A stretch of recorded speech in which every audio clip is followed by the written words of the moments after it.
नमस्कार विद्यार्थी मित्रांनो, अभ्यास अलर्ट या आपल्या यूट्यूब चॅनलवरती आपलं स्वागत आहे.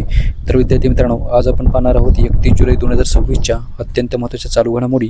तर व्हिडिओ पहिल्यापासून शेवटपर्यंत पाहण्याचा प्रयत्न करा. अतिशय महत्त्वाचे आणि निवडक प्रश्न असणार आहेत, जे की तुम्हाला कोणत्याही स्पर्धा परीक्षेमध्ये डायरेक्ट विचारले जाऊ शकतात. तर बघा विद्यार्थी मित्रांनो, आजचा प्रश्न क्रमांक 1 आहे, महाराष्ट्रातील कोयना धरण जलाशयाचे नवीन नाव काय ठेवण्यात आले आहे? तर बघा विद्यार्थी मित्रांनो, अतिशय महत्त्वाचा प्रश्न आहे. याचं उत्तर आहे बघा ऑप्शन नंबर बी, म्हणजेच छत्रपती शिवाजी महाराज कोयना जलाशय असे नवीन नाव ठेवण्यात आलेले आहे. तर चला बघूयात आपण याबद्दल. तर महाराष्ट्रातील सातारा जिल्ह्यामधील कोयना धरणाच्या जलाशयाचे नाव बदलून आता छत्रपती शिवाजी महाराज कोयना जलसागर असे ठेवण्यात आलेले आहे. तर विद्यार्थी मित्रांनो बघा, यापूर्वी हे जलाशय शिवाजी सागर किंवा शिवसागर या नावाने ओळखले जात होते. तर लक्षात ठेवा, आता त्याचे नाव छत्रपती शिवाजी महाराज कोयना जलसागर असे करण्यात आले आहे. पुढचा प्रश्न बघूयात आपण. बघा प्रश्न क्रमांक 2 आहे बघा, बिहार स्टुडंट क्रेडिट कार्ड योजनेअंतर्गत एक पात्र विद्यार्थी जास्तीत जास्त किती शैक्षणिक कर्ज घेऊ शकणार आहे? तर बघा, या योजनेअंतर्गत जास्तीत जास्त 4 लाख रुपये एवढे कर्ज विद्यार्थी घेऊ शकणार आहे. ओके, तर लक्षात ठेवा. तर विद्यार्थी मित्रांनो बघा, बिहार स्टुडंट क्रेडिट कार्ड या योजनेअंतर्गत एक पात्र विद्यार्थी उच्च शिक्षणासाठी जास्तीत जास्त 4 लाखापर्यंतचे शैक्षणिक कर्ज घेऊ शकणार आहे. तर बघा विद्यार्थी मित्रांनो, प्रश्न क्रमांक 3 आहे, आंतरराष्ट्रीय बुद्धिबळ महासंघाच्या अंतरिम अध्यक्षपदी कोणाची नियुक्ती झाली आहे? तर बघा, त्यांचं नाव आहे Viswanathan Anand. Option number A याचं उत्तर आहे बघा. तर विश्वनाथन आनंद यांची आंतरराष्ट्रीय बुद्धिबळ महासंघाच्या म्हणजेच फिडे या महासंघाच्या अंतरिम अध्यक्षपदी नियुक्ती झालेली आहे. म्हणजेच विश्वनाथन आनंद यांची यापदी अतिरिक्त पदासाठी निवड झालेली आहे. तर बघा विद्यार्थी मित्रांनो, फिडेचे विद्यमान अध्यक्ष अर्काडी दोरकोविच यांच्यावरती युरोपियन युनियनने निर्बंध लादल्यामुळे त्यांनी आपल्या पदावरून तात्पुरती माघार घेतलेली आहे. आणि बघा विश्वनाथन आनंद हे 2022 पासून फिडेचे उपाध्यक्ष म्हणजेच डेप्युटी प्रेसिडेंट होते.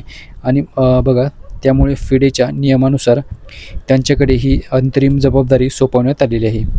तर फिडेचे जे अध्यक्ष होते त्यांनी आपल्या पदाचा राजीनामा दिल्यामुळे आता अंतरिम पदासाठी विश्वनाथन आनंद यांची नियुक्ती झालेली आहे. ओके, लक्षात ठेवा. पुढचा प्रश्न बघूयात आपण.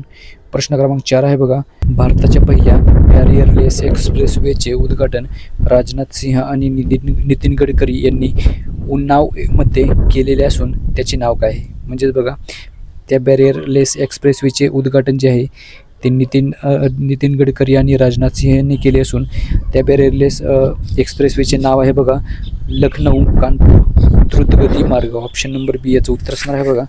तर लखनौ कानपूर द्रुतगती मार्ग असे याचे नाव आहे. तर बघा, भारताच्या पहिल्या बॅरियरलेस म्हणजेच काय, तर बघा टोल नाके नसलेल्या एक्सप्रेसवेचे नाव आता लखनौ कानपूर एक्सप्रेसवे असे आहे आणि ज्याला अवध एक्सप्रेसवे म्हणूनही ओळखले जाते. तर बघा, केंद्रीय संरक्षण मंत्री राजनाथ सिंह आणि रस्ते वाहतूक व महामार्ग मंत्री नितीन गडकरी यांनी जुलै 2026मध्ये उत्तर प्रदेशमधील उन्नाव येथे या 63 किलोमीटर लांबीच्या 6 लेन एक्सप्रेसवेचे उद्घाटन केलेले आहे. तर बघा, बॅरियरलेस प्रणाली याच्याबद्दल थोडक्यामध्ये माहिती पाहूयात आपण. बघा, हा जो भारताचा पहिला असा एक्सप्रेसवे असणार आहे जिथे प्रत्यक्ष टोल नाके नसतील. येथे वाहनांचा वेग न थांबवता स्वयंचलित पद्धतीने टोल कापला जाणार आहे. ओके, लक्षात ठेवा. चला पुढचा प्रश्न बघूयात आपण. बघा, प्रश्न क्रमांक 5 आहे, भारतीय हवाई दल कोणत्या देशाकडून 9 सेवानिवृत्त जगवार लढाऊ विमाने खरेदी करणार आहे? तर बघा, याचं उत्तर आहे UK म्हणजेच United kingdom. Option number A याचं उत्तर असणार आहे बघा. तर चला बघूयात आपण. बघा, कशासाठी खरेदी करणार आहे? तर बघा, ही जी विमाने आहेत ती भारतीय ताफ्यामध्ये उडण्यासाठी नव्हे तर त्यांच्या सुट्ट्या भागांचा म्हणजे जे स्पेअर पार्ट असतात त्याचा उपयोग करण्यासाठी खरेदी केली जात आहेत. आणि या पद्धतीला विमान वाहतूक क्षेत्रामध्ये कॅनिबलायझेशन म्हटली जाते. ओके, तर लक्षात ठेवा. पुढचा प्रश्न बघूयात आपण. बघा, प्रश्न क्रमांक 6 आहे, 5व्या भारत बिमस्टेक राष्ट्रीय सुरक्षा प्रमुखांची बैठकीचे आयोजन कोणत्या शहरामध्ये केले होते? तर बघा, महत्त्वाचा प्रश्न आहे. याचं उत्तर आहे बघा हैदराबाद. ऑप्शन नंबर ए याचं उत्तर असणार आहे. चला बघूयात आपण याबद्दल. बघा, भारताचे राष्ट्रीय सुरक्षा सल्लागार कोण आहेत? तर अजित डोभाल. तर यांनी या बैठकीचे यजमानपद म्हणजेच अध्यक्षपद भूषवलेले होते. आणि या बैठकीला बिमस्टेक सदस्य राष्ट्र म्हणजेच बघा भारत, बांगलादेश, भूतान, म्यानमार, नेपाळ, श्रीलंका आणि थायलंडचे राष्ट्रीय सुरक्षा सल्लागार आणि प्रतिनिधी उपस्थित होते. तर विद्यार्थी मित्रांनो बघा, याचे मुख्य उद्दिष्ट आहे बंगालच्या उपसागराच्या क्षेत्रामध्ये निर्माण होणारे धोके, दहशतवाद, सायबर गुन्हेगारी, सागरी सुरक्षा आणि अंमली पदार्थाची तस्करी यासारख्या आव्हानांचा सामना करण्यासाठी परस्पर सहकार्य मजबूत करणे हे या बैठकीचे मुख्य हेतू आहे. ओके, लक्षात ठेवा. तर चला पुढचा प्रश्न बघूयात आपण. बघा प्रश्न क्रमांक 7 बघूयात आपण. इस्रोचे माजी अध्यक्ष एस सोमनाथ हे कोणत्या भारतीय स्पेस टेक कंपनीच्या संचालक मंडळामध्ये सामील झालेले आहेत? ओके, तर बघा नुकतेच एस सोमनाथ हे अग्निकुल कॉस्मॉस या भारतीय स्पेस टेक कंपनीच्या संचालक मंडळामध्ये सामील झालेले आहेत. ओके, चला बघूयात आपण. बघा एस सोमनाथ जे आहेत ते माजी इस्रो अध्यक्ष आहेत आणि ते अग्निकुल कॉस्मॉसच्या संचालक मंडळामध्ये एक निरीक्षक म्हणजेच ऑब्झर्वर म्हणून काम पाहणार आहेत. ओके, चला पुढचा प्रश्न बघूयात आपण. बघा प्रश्न क्रमांक 8 आहे. कोणत्या राज्यातील कुचाई सिल्क, भगैया साडी, फॅब्रिक आणि तुमका चादर या हातमाग उत्पादनांना भौगोलिक संकेत म्हणजेच GI टॅग मिळालेला आहे?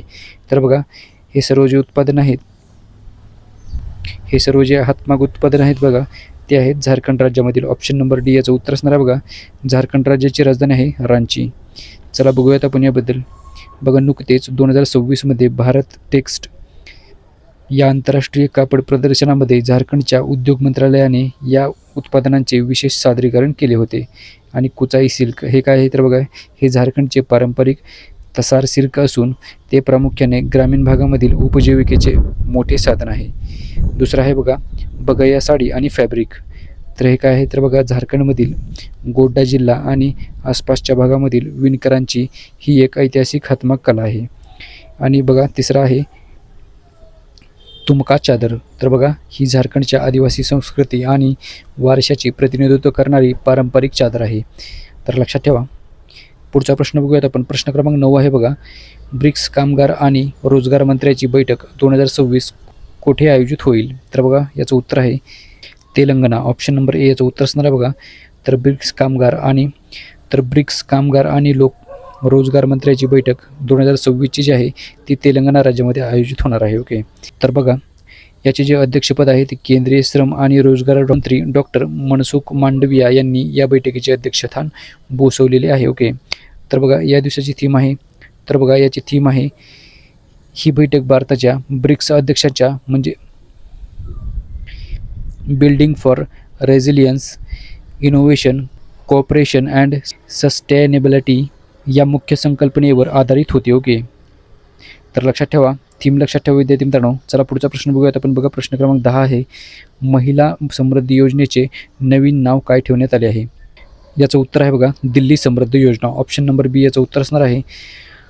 तर विद्यार्थी मित्रांनो बघा महिला समृद्धी योजनेचे नवीन नाव आता दिल्ली समृद्धी योजना हे करण्यात आलेले आहे.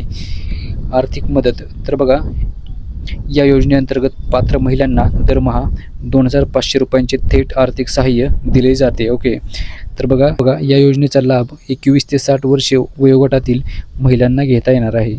आणि बघा प्रत्येक कुटुंबातील केवळ सर्वात ज्येष्ठ म्हणजेच सर्वात वयस्कर ज्या महिला असणार आहेत त्या महिला या आर्थिक मदतीसाठी पात्र असणार आहेत.